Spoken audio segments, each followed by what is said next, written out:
বিভিন্ন দাবি দাবা নিয়ে আন্দোলনে নামল পশ্চিমবঙ্গ নস্যশেখ উন্নয়ন পরিষদের জলপাইগুড়ি জেলা কমিটি। সোমবার শহরে মিছিল করে কমিটির সদস্যরা জেলা শাসক দপ্তরের সামনে জমায়েত হয়। সেখানে বিক্ষোভ দেখিয়ে কেন্দ্র ও রাজ্য সরকারকে বিভিন্ন দাবি দাবা তুলে ধরে আন্দোলন শুরু হয়েছে।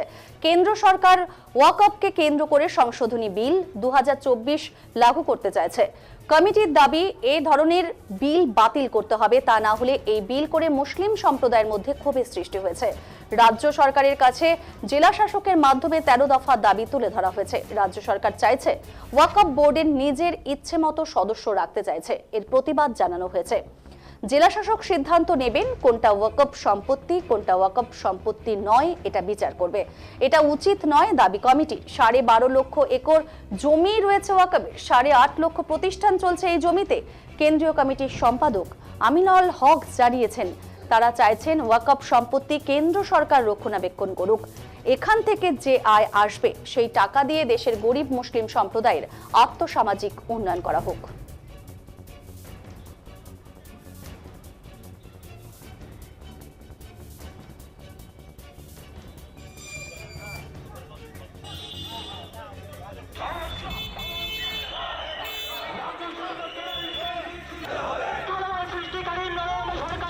তিনি আরো জানিয়েছেন, বাংলাদেশের সংখ্যালঘুদের উপর আক্রমণের ঘটনার নিন্দা করে জানায়, সব দেশের সংখ্যালঘুদের উপর অত্যাচার বন্ধ হওয়া দরকার।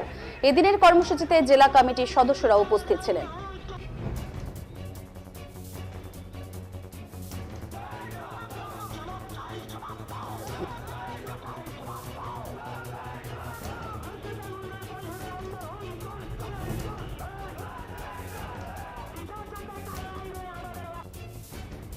আজকে নস্যশেখ উন্নয়ন পরিষদের আমাদের জলপাইগুড়ি জেলা কমিটির উদ্যোগে আজকে এই ডিএম ডেপুটেশন হচ্ছে।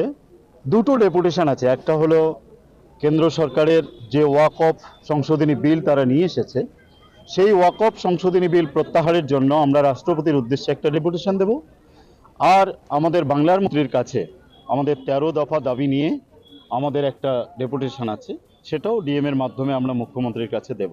কি নিয়ে আপনাদের দাবি? আমাদের দাবি হলো, প্রথম যে ওয়াকফ সম্পত্তি ওয়াকফ সংশোধনী বিল 2024 তারা যেটা নিয়ে এসেছে, এটা আমরা মনে করছি এটা অত্যন্ত দুঃখজনক।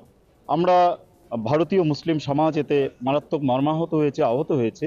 কারণ ওয়াকফ সম্পত্তি মুসলিম সমাজের নিজস্ব সম্পত্তি, যেটা তারা আল্লাহর নামে দান করে দেয়। আমাদের মসজিদ, মাদ্রাসা, ঈদগাহ, গোরস্থান এসব হলো ওয়াকফ সম্পত্তি।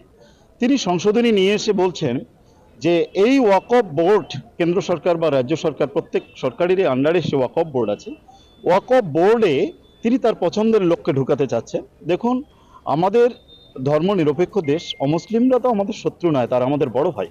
কিন্তু তারা যে ধর্মের মানুষ নয়, সেই ধর্মের যদি দায়িত্ব নিয়ে বসে তারা তো ভুল হবে।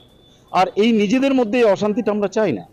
আর একটা কথা তিনি বলছেন যে ডিস্ট্রিক্ট ম্যাজিস্ট্রেট বা ডিস্ট্রিক্ট কালেক্টরের কাছে সেই অধিকারটা ন্যস্ত করেছেন যে কোনটা ওয়াকফ সম্পত্তি, কোনটা ওয়াকফ সম্পত্তি নয়, সেটা তিনি ঠিক করবেন। এবং কতটুক তারা ব্যবহার করতে পারবে সেটাও ডিস্ট্রিক্ট কালেক্টর ঠিক করবেন।